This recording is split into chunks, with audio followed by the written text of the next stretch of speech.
Bonjour à tous, on se retrouve pour le troisième numéro du débrief de la Star Academy avec le résumé de la semaine, le point sur les audiences, mais aussi mes coups de cœur de la semaine, les actus autour de l'émission et la semaine du sortant. Et c'est une semaine un petit peu spéciale puisque c'est la semaine spéciale Halloween.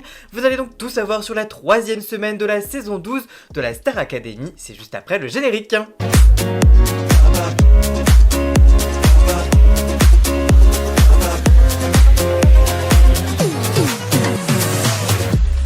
Après une troisième semaine de diffusion, c'est l'heure de votre débrief de la semaine et on commence avec le résumé de la semaine, c'est parti jingle.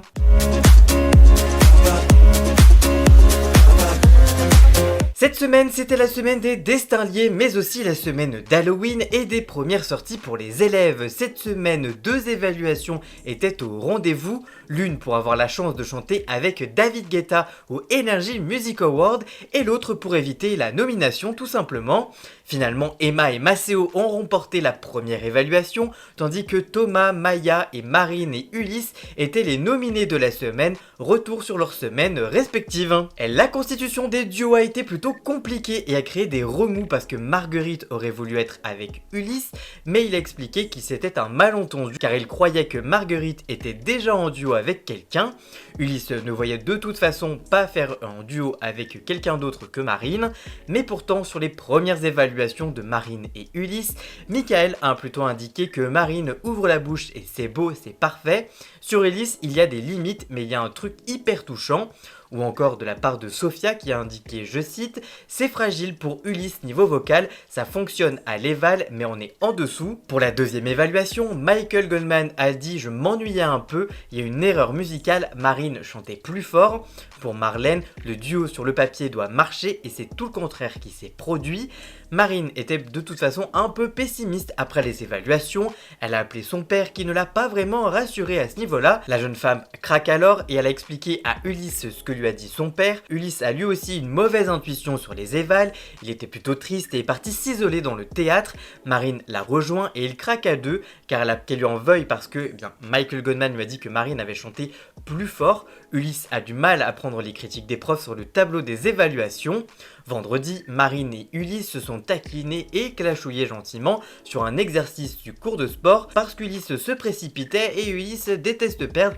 Et Thomas et Maya ont été bien meilleurs. À la fin du prime, finalement, c'est eux, Marine et Ulysse, qui ont été sauvés par le public. De son côté, Thomas pensait que personne n'allait le choisir, sauf que Maya, elle, voulait absolument faire un duo avec lui. Pour les évaluations, ils auront su comme commentaire qu'il y avait des progrès, que Thomas a une qualité de voix et une tête sublime. Une qualité de voix de tête sublime, mais qu'il n'a pas gueulé et qu'ils ont passé plutôt un bon moment, tandis qu'à l'inverse, Marlène a trouvé que Thomas n'a pas chanté les bonnes armeaux et que Maya est allée trop vite et elle était tout le temps trop en avance.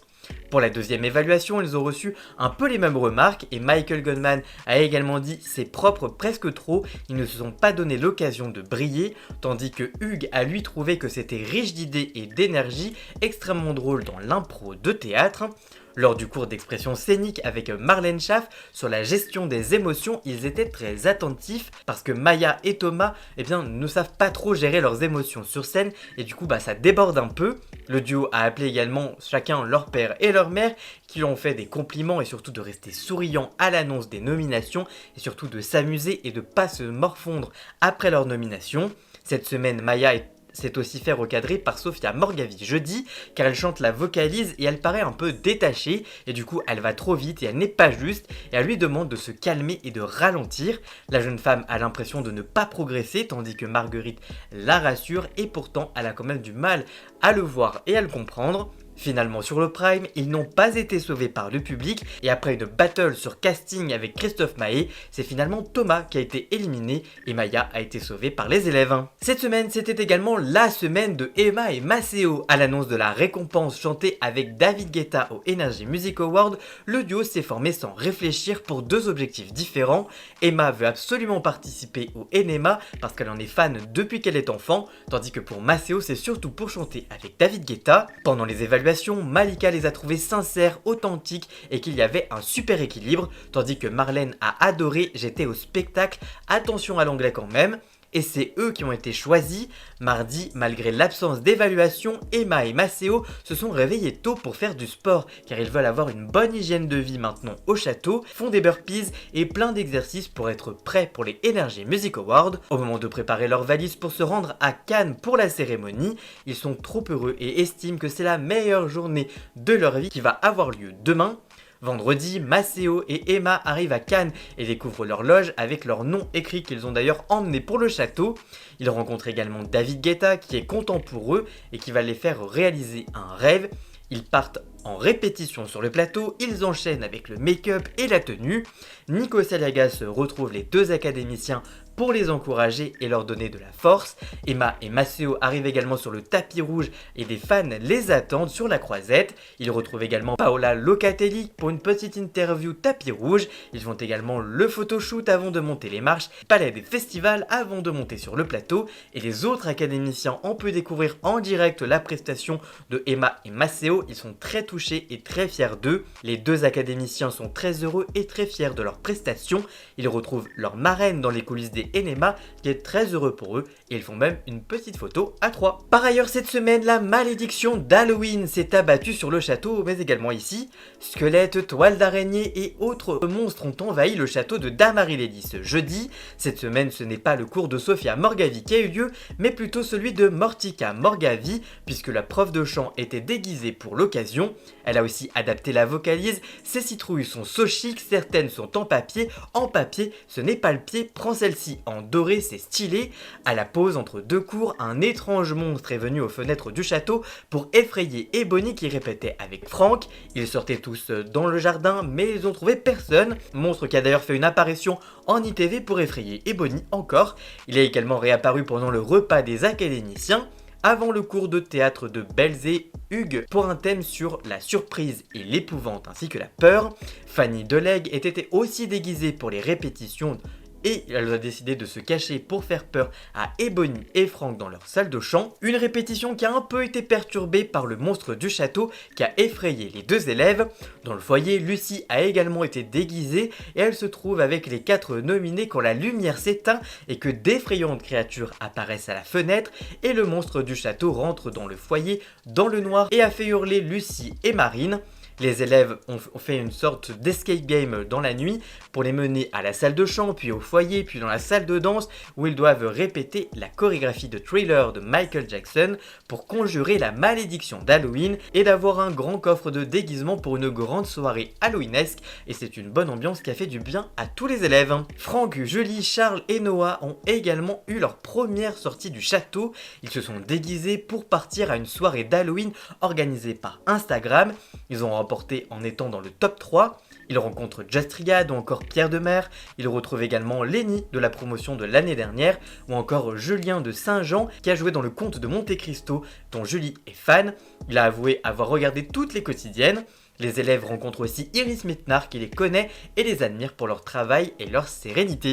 Enfin cette semaine, alors que les élèves voulaient faire une pétition pour ne plus avoir sport dehors, ils ont reçu dans le cours de sport la visite de Inès Vandamme. Julie était ravie de la rencontrer, cette venue n'était pas anodine puisque c'était pour la semaine des duos vu qu'ils ont fait Danse avec les stars avec la Jitu Kouri. Voilà pour le résumé de la semaine, on passe maintenant aux audiences de la semaine, c'est parti.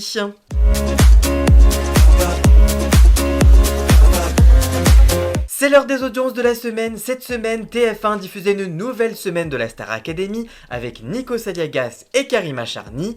Quel bilan pour cette nouvelle semaine? C'est l'heure du point sur les audiences. Pour cette troisième semaine de quotidienne, les audiences sont toujours au beau fixe avec le meilleur score enregistré mercredi devant 1,8 million de téléspectateurs et 17,2% du public. C'est le record de la saison. Les audiences étaient en revanche plus basses à 1,4 million de fidèles vendredi et en moyenne les quotidiennes ont convaincu 1,6 million de téléspectateurs, soit 15,2% du public. C'est le plus haut nombre de téléspectateurs de la saison. En prime Prime TF1 est arrivé deuxième derrière France 3. La première partie de 21h14 à 22h35 a captivé 3,1 millions de téléspectateurs, soit 16,5% du public pour 30,7% des femmes responsables d'achat de moins de 50 ans. La seconde partie de 22h44 à 23h56 a rassemblé 2,7 millions de téléspectateurs, soit 20,6% du public et 34,7% des ménagères.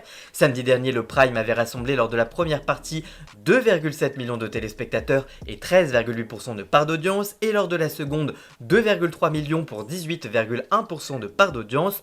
Enfin, en deuxième partie de soirée, le Retour au Château a rassemblé 786 000 téléspectateurs entre 23h30 et minuit 40, un score en hausse de 37 000 personnes. Voilà donc pour le point sur les audiences, on passe maintenant aux actus de la semaine. C'est parti, jingle!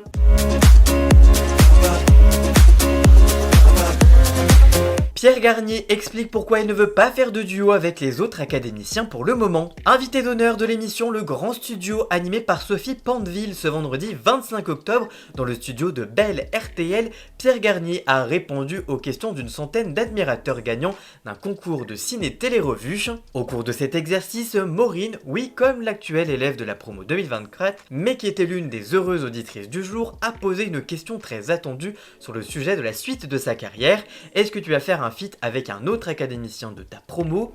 Une question à laquelle Pierre Garnier et les autres ont déjà réfléchi, indique-t-il. Alors, on en a déjà parlé, on s'est tous dit que c'était pour l'instant pas la meilleure idée parce qu'on a tous été associés pendant plusieurs mois, que ce soit pendant l'émission ou même sur la tournée Starac. C'est important pour nous de trouver notre identité et nous de trouver nous-mêmes avant de partager une chanson ensemble, mais ça pourrait arriver dans quelques années quand chacun sera bien sur sa route. Là, c'est un peu précipité, il faut que chacun fasse son petit bonhomme de chemin. La Star Academy triomphe au Energy Music Awards. Ce vendredi 2 novembre, TF1 diffusait la nouvelle cérémonie des Energy Music Awards, présentée par le taulier Nico Saliagas, une cérémonie très marquée par le télécrochet de la chaîne. En effet, outre Lenny qui est venu remettre un prix et Emma et Maceo de l'actuelle promo de la Star Academy qui ont fait une prestation avec David Guetta, Pierre et Elena ont eux aussi cartonné. La jeune chanteuse belge a remporté le prix de la révélation belge de l'année, tandis que Pierre Garnier a remporté 2 NMA avec la révélation francophone de l'année et la chanson de l'année. C'est une première depuis 2006 et Grégory Le Marchal, bravo à eux. Voilà pour les actus de la semaine, on passe maintenant à la petite nouveauté de ce débrief, mes coups de cœur de la semaine, c'est parti.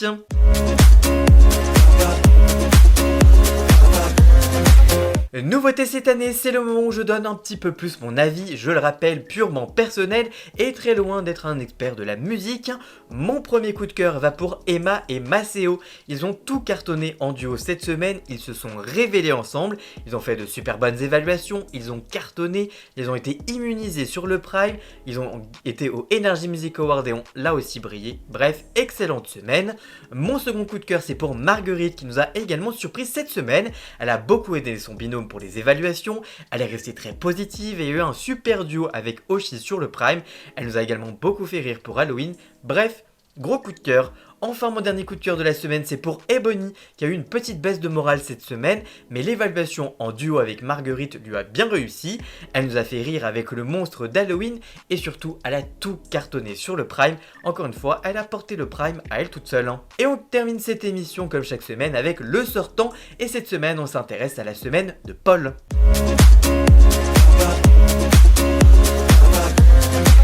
La semaine de sortie de Paul a été mouvementée, il a démarré la semaine avec une vidéo sur Instagram pour remercier le public, il a également fait le tour des médias pour la promo de sa sortie post-aventure, d'abord dans Quotidien, en effet il s'est rendu sur le plateau de Yann Barthès avec Maëlys pour parler de son aventure. Paul est également allé à la radio dans Décibel de Émilie Mazoyer sur France Bleu. Toujours sur France Bleu, il a participé au podcast de Romain Fréjus, Génération Star Academy. Paul a également participé à l'interview de la youtubeuse Alix Grousset, désormais disponible sur TF1+. Il a également fait plusieurs médias en ligne. Paul était de retour sur le plateau du Prime samedi dans les coulisses. Mais ce n'est pas tout, il a également été invité au cabaret de Madame Arthur par la drag queen La Briochée, qui a participé à Drag Race. Il a répondu à des questions des internautes dans le train sur Instagram. Cette semaine, c'était également Halloween et il s'est déguisé en Joker pour l'occasion. La semaine prochaine, on s'intéressera à la semaine de sortie de Thomas. Voilà pour ce débrief de la semaine, on se retrouve donc dimanche prochain pour un tout nouveau numéro de ce débrief avec toutes les chroniques. On se retrouve toute la semaine dans des TikTok, des shorts, des réels pour suivre toute l'actualité du château. N'hésitez pas à me suivre sur tous mes réseaux sociaux pour suivre toute l'actualité de la Star Academy. Merci de votre fidélité, merci d'avoir suivi cette vidéo. Si elle vous a plu, n'hésitez pas à la liker, la commenter, la partager sur les réseaux sociaux, à me rejoindre sur tous mes réseaux sociaux. À moi, tous les liens sont dans la description. Vous pouvez également cliquer sur le bouton rejoindre afin de prendre un petit abonnement. Vous pouvez également vous abonner gratuitement à cette chaîne YouTube. On se retrouve donc la semaine prochaine. À très bientôt. Ciao ciao.